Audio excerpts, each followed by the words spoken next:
Ez niha gundê şandisê me girêdaya Hîzanê. Ez hatim ser qebra Feqiyê Teyran. Evî şaredarê Mêdarê, şaredara kevin Gurgîn Özdemir kîsê xwe çêkiriye mala wî ava. Evî nû çêkirine eşkê masî wî jî henin. Mizgeftekî danîne jor.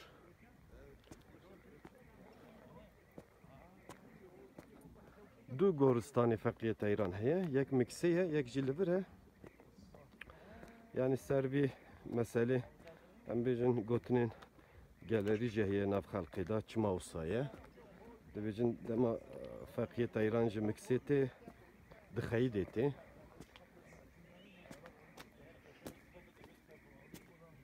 Li vir xelkê şandisê û miksê dema Feqiyê Teyran çê rehma Xwedê ser goristanê bi hev nakevin. Dibêjin du tabût çê dikin wekî hev ji herkesê jî xev dikin. Yani kakîjan tabûtê de nizanin. Wisa yani rivayeteke wisa heye. Lê esasî em dibêjin esas qebrê wî li vir e. Em wisa dizanin. Evî nû çêkirine. Eger rêya bikeve Hîzan ev gund ser rêya Bervarî ye. Alîha mikse Alîha Bervarî Çiyayê Hereqol pişta vî Alîha de ye.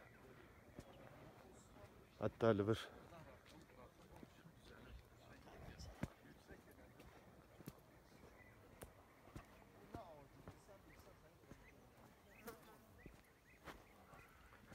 hakikaten tabiata li vir gundê li vir pir gundê xweşin.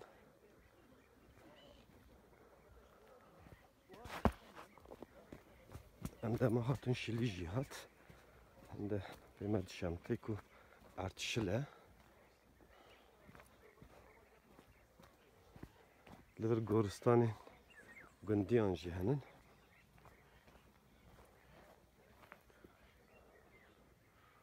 Ev tişt serdarê girêvedan e. Ev ritüelekî ye. Eyd û av şiîrê Feqiyê Teyran e.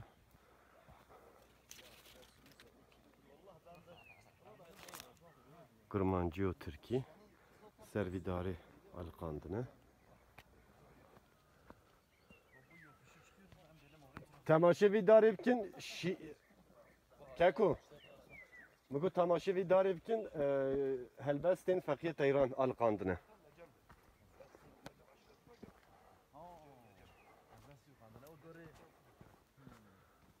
Hatta ber mekberê goristanê wiha şiîrî wî alqandine.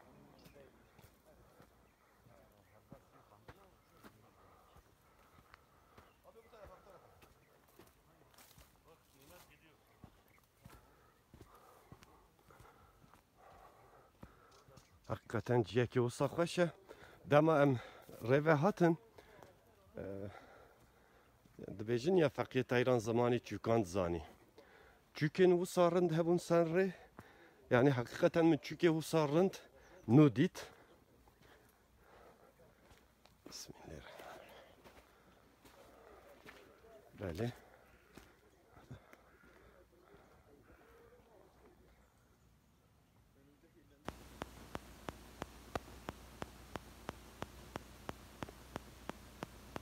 Ser nivîsandine serkelê bu orijinal çi heye nû nivîsandine li vir. Evî qebrê zaten nû çêkirine. Em bêjin eva biye mehek goristanekî jî li vir heye. Evî Kurdî nizanı bi Tirkî bêjin. Ben şimdi Feqiyê Teyran'ın Hîzan'ın Şandis köyündeki mezarındayım. Gürgün Özdemir Meydar Belediye eski belediye başkanı tarafından yapılmış. Kendi bütçesiyle yapmış burayı. Ağaçlarda görüyorsunuz Feqiyeye ait şiirler var. asılmış. Güzel bir mezar yapılmış. Tabii künye münye eksikliği de var. Yani buradaki hikayesini demin size Kürtçe anlattım. O şekilde hikayenin bir de künyesinin olması, gelen ziyaretçilerin bunu bilmesi, aydınlanması daha iyi olurdu. Belki ileride yapılır o. İleride yapılır o. Burada buranınki yetmiş. Burada daha yüksek. Kendi mezarları hiç karışmadı. Zaten taşlara falan hiç karışmadı. Beti var. Arap şehrinde başka bir şey yok.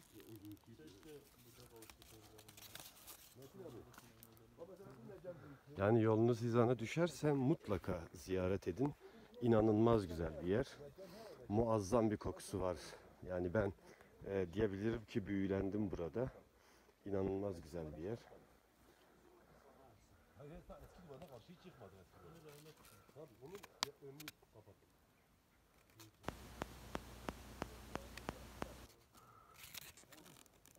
Kürtçe, Türkçe şiirleri işte.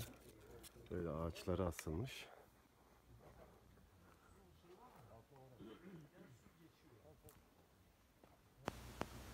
Dediğim gibi işte mezarının burada olmasındaki rivayet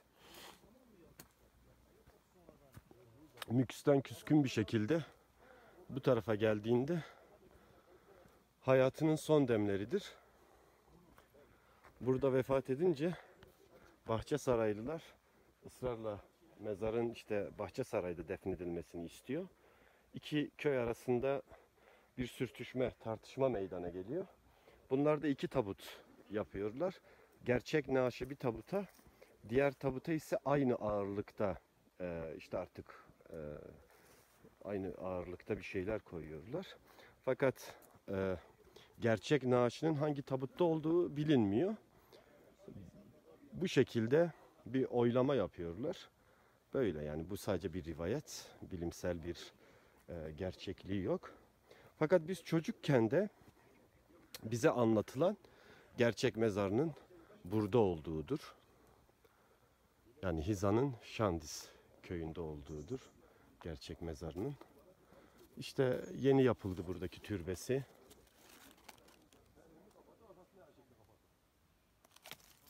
İnsanlar yavaş yavaş eskiden de ziyaret eden oluyordu.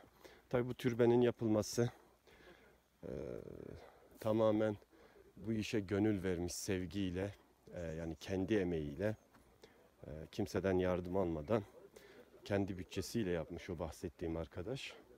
Üst tarafta bir mescit inşa etmişler. Su, lavabo vesaire gelen ziyaretçilerin ihtiyaçlarını karşılasın diye.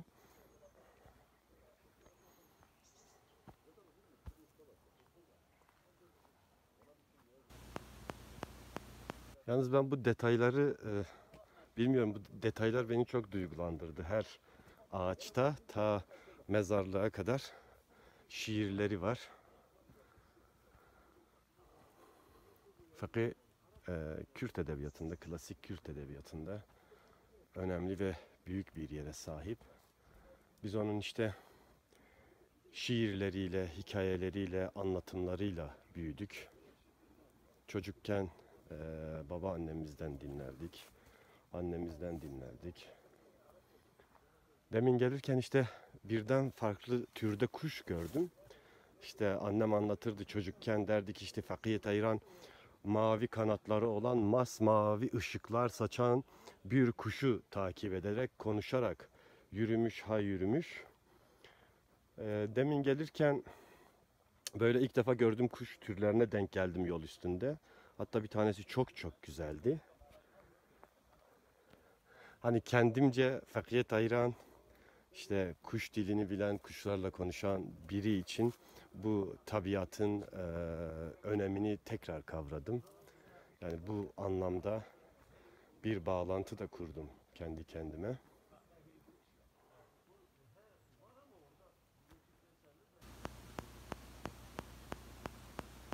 Tabii mezarın eksikliği var. Muhtemelen kimseye danışmadan kendisi yapmış. İşte Allah hayrını kabul etsin. Fakat danışsa, hani Kürtçe künyesi de yazılsa oraya. Hatta neden iki mezarı var?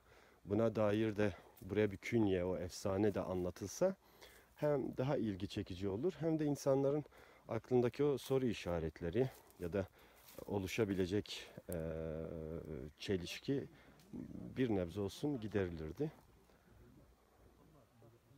Ya Metin abi sen söylemeyene kadar bu bütünü algılayamıyoruz yani. Sen yani ben söylemek zorunda mısın şimdi? Evet. Kafasına yaparsın. Evet, şimdilik bu kadar. Yolunuz Hizan'a düşerse mutlaka ziyaret edin. Muazzam bir tabiat, muazzam bir yer. Yani büyülendim diyebilirim. Çok çok güzel. Zaten Cem-i Ürüs'ten başlar. Bu tarafın güzelliği ta Pervari'ye kadar devam eder. İnanılmaz bir doğa. Yani siz bu doğallıkta ve güzellikte coğrafyayı muhtemelen İsviçre'de bulabilirsiniz. O tür yerlerde. Hatta buralar o taraflardan daha güzel.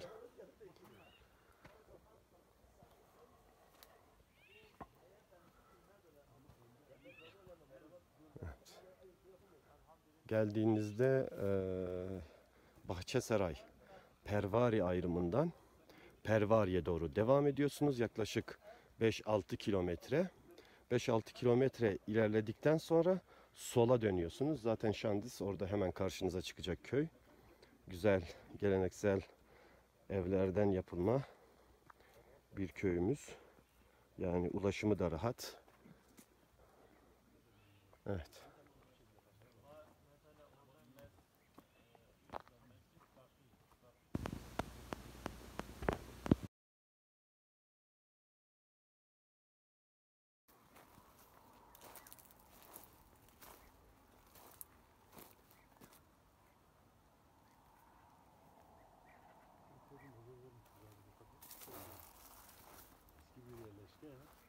Ez niha li Hîzanım se goristana Sînem Xan, evîna Feqiyeta İran. Ev gund Sulha Hîzan cêra dibêjin.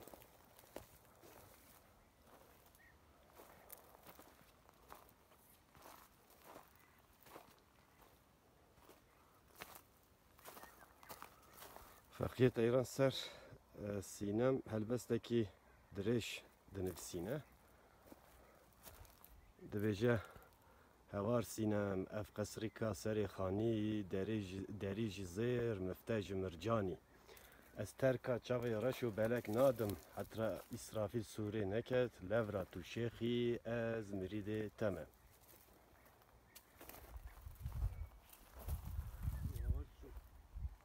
Hizan'dayım. Sinem'in mezarının üzerindeyim.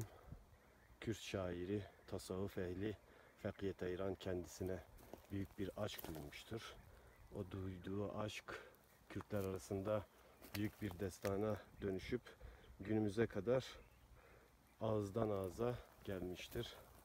Tabi her acı aşkta yani sonda olduğu gibi burada da kavuşamamıştır Fakih Sinem'e. Çünkü Sinem hastalanıp vefat etmiştir. Burada bu bahsettiğim köydeki ağanın kızıdır.